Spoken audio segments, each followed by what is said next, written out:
অনেক মেয়েরা জুদা হয়ে যায়। আপনাদের চট্টগ্রামে কি বলে? আমাদের ফরিদপুরের ভাষায় বলে জুদা, আলাদা হয়ে যায়। কিছুদিন বিয়ে হলো, 6 মাস 1 বছর, শ্বশুর শাশুড়ির সাথে বেমানান, মানে না, বনে না। ওই মেয়েকে বলবো, বোন তোমার বাবা মার সাথে তোমার বনি বানা হলো, শ্বশুর শাশুড়ির সাথে তোমার বনি বানা হলো না, কারণ কি? বোন আমার, তোমাকে কৃতজ্ঞ হতে হবে। এই ভদ্র মহিলার জন্য তুমি একটা স্বামী পাইছো। এই পুরুষ লোকটা 40টা বছর ধরে পরিশ্রম করে করে তোমাদের একটা সুন্দর ঘর উপহার দিয়েছে, তোমার একটা সুন্দর জীবন উপহার দিয়েছে। বৃদ্ধ মানুষটা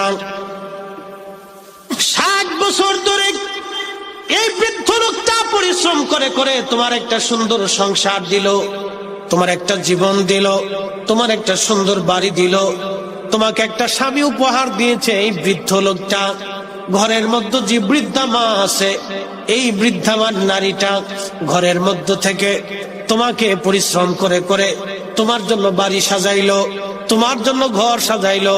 বৃদ্ধার চিন্তা, আমার ছেলে হয়েছে, নাতি হবে, নাতি নিয়ে সুখের সংসার চলবে। তুমি আসবে মানান হয়ে ঝগড়া ফাসাদ করে ওই মা থেকে তুমি জুদা হয়ে গেলা, মার মনে ব্যথা দিয়ে তুমি আলাদা হয়ে গেলা, স্বামী নিয়ে তুমি আলাদা হলা।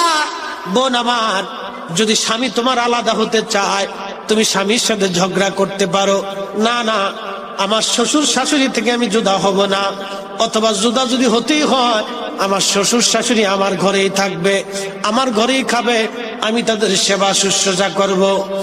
এমন মেয়েটা পাওয়াটা বড় দুষ্কর। বোন আমার, আমি আপনাকে বলতেছি, আপনার কৃতজ্ঞ হওয়ার দরকার, কৃতজ্ঞতা প্রকাশ করা দরকার। আপনার বোঝা উচিত, এই বৃদ্ধ লোকটা 60টা বছর পরিশ্রম করে আমার জন্য এই ঘর সাজাইছে, এই বাড়ি সাজাইছে, এই সংসার সাজিয়েছে। এই বৃদ্ধা নারী আমার জন্য সংসার সাজিয়েছে, সুন্দর ঘর আর বাড়ি। আমার স্বামী আমার আগামী প্রজন্ম সন্তানদের জন্য তারা বাড়ি ঘর নির্মাণ করেছে। বাবা ইচ্ছা করলে জমি বিক্রি করে ভালো খেতে পারত।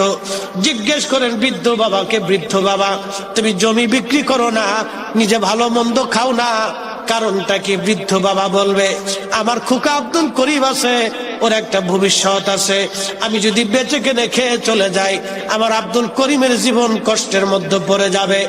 ও কোথায় দাঁড়াবে, কোথায় খাবে, কোথায় ওর বাড়িঘর হবে?